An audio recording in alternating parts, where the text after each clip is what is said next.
കോടതി തീർക്കാന്ന് ഇവരും പറഞ്ഞു. അങ്ങനെ തന്നെ കോടതി തീർക്കട്ടെ. എന്താ രാമേന്ദ്ര പ്രശ്നം? വിഷയം വേറൊന്നുമില്ല. രേണു സുധിയും ഫാമിലിയും കൂടി ചേർന്ന് എനിക്കെതിരെ ഒരു പരാതി കൊടുത്തിട്ടുണ്ടായിരുന്നു. മൊത്തം നാണം കെട്ടു. എന്റെ ജീവിതത്തിൽ ഞാൻ ഇങ്ങനെ ചമ്മിട്ടില്ല. എന്തോ എന്നെ തൊഴിൽ പോയില്ലേ. ഞങ്ങളിവിടെ വന്ന് പേടിപ്പിച്ചു വിടുവാ ഞങ്ങളെ. ദേഷ്യപ്പെട്ട് ഞാൻ അവരെ കാര്യം ഇവിടെ വന്ന കാര്യം പോലീസുകാർ ദേഷ്യപ്പെട്ട് വിടുവാ. അല്ലെങ്കിൽ തന്നെ ഈ നാട്ടില് ആവശ്യത്തിന് പ്രശ്നങ്ങളും കുഴപ്പങ്ങളും ഒക്കെ ഉണ്ട്.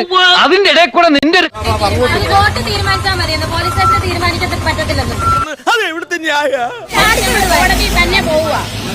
ഒറ്റെണ്ണത്തിന് വെറുതെ വിടാൻ പോകുന്നില്ല ഞാൻ. എല്ലാത്തിനും ജയിലിൽ കയറ്റും. നീ കുറെ ഉണ്ടാക്കുന്നി.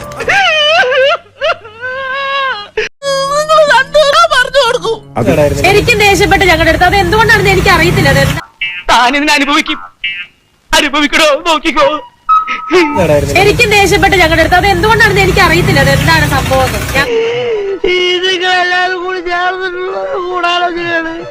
നിന്ന് ദേഷ്യപ്പെടുവാണ്, ഭയങ്കരമായിട്ട് ഷൗട്ട് ചെയ്യുവാണ്. എന്ത് കാരണം ഞങ്ങൾക്ക് അറിയത്തില്ല. അത് ഞാനൊരു ഇരട്ട വരയിട്ട ബുക്കിൽ എഴുതി തരാം. സൗകര്യം പോലെ ഇരുന്ന് വായിച്ചോ. അതുലിനെ പൊക്കി എടുത്ത് പറയുക. എന്നിട്ട് ഞങ്ങളല്ലേ പരാതിക്കാര്. ഇതെന്ത് ന്യായം, ഇതെന്ത് നീതി, എന്ന പോലീസുകാർക്കും എല്ലാ സാറന്മാർക്കും കാര്യങ്ങൾ പിടിയിട്ടിട്ടുണ്ട്. കറക്റ്റായിട്ട് കാര്യങ്ങൾ നോക്കുന്നുണ്ട്. എന്റെ വീഡിയോസ് പ്ലേ ചെയ്ത് നോക്കി ഞാൻ ഒരു കാര്യവും മോശമായിട്ട് പറഞ്ഞിട്ടില്ല എന്നുള്ള ഒരു കാര്യം അവർക്ക് തന്നെ വ്യക്തമായിട്ടുണ്ട്. കാരണം ഒരു സ്ത്രീയെ ഒരു അശ്ലീല ചുവയുടെ നോക്കൂ ഒരു വാക്ക് സംസാരിച്ചാൽ അത് തെറ്റ് തന്നെയാണെന്നാണ് ഞങ്ങൾ നമ്മുടെ ഭരണഘടനയിൽ. പക്ഷേ അങ്ങനെ എന്തെങ്കിലും മോശമായിട്ടോ അല്ലെങ്കിൽ സ്ത്രീത്വത്തെ അപമാനിക്കുന്ന രീതിയിലോ എന്തെങ്കിലുമൊക്കെ ഞാൻ പറഞ്ഞിട്ടുണ്ടായിരുന്നു. ആ സ്പോട്ടിൽ തന്നെ FIR ഇട്ട് എന്റെ പേരിൽ കേസ് എടുത്ത് എന്നെ അറസ്റ്റിലാക്കിയാണ്. കറക്റ്റാണല്ലേ?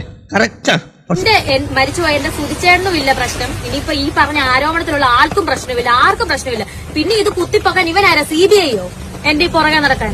നീ എന്താണ് ഇങ്ങനെ പേടിക്കണത്? അല്ല ബ്ലോഗറാന്ന് പറഞ്ഞ് എന്റെ പുറകെ എന്തിനാണ് ഇവ നടക്കുന്നത്? അത് മൈൻഡ് ആക്കിയിരുന്നാ മതി. എന്തായാലും ഇത് ഈ പോലീസ് സ്റ്റേഷനിൽ ചെന്നപ്പോ ഇതാണ് ഞങ്ങൾക്ക് കിട്ടിയത്.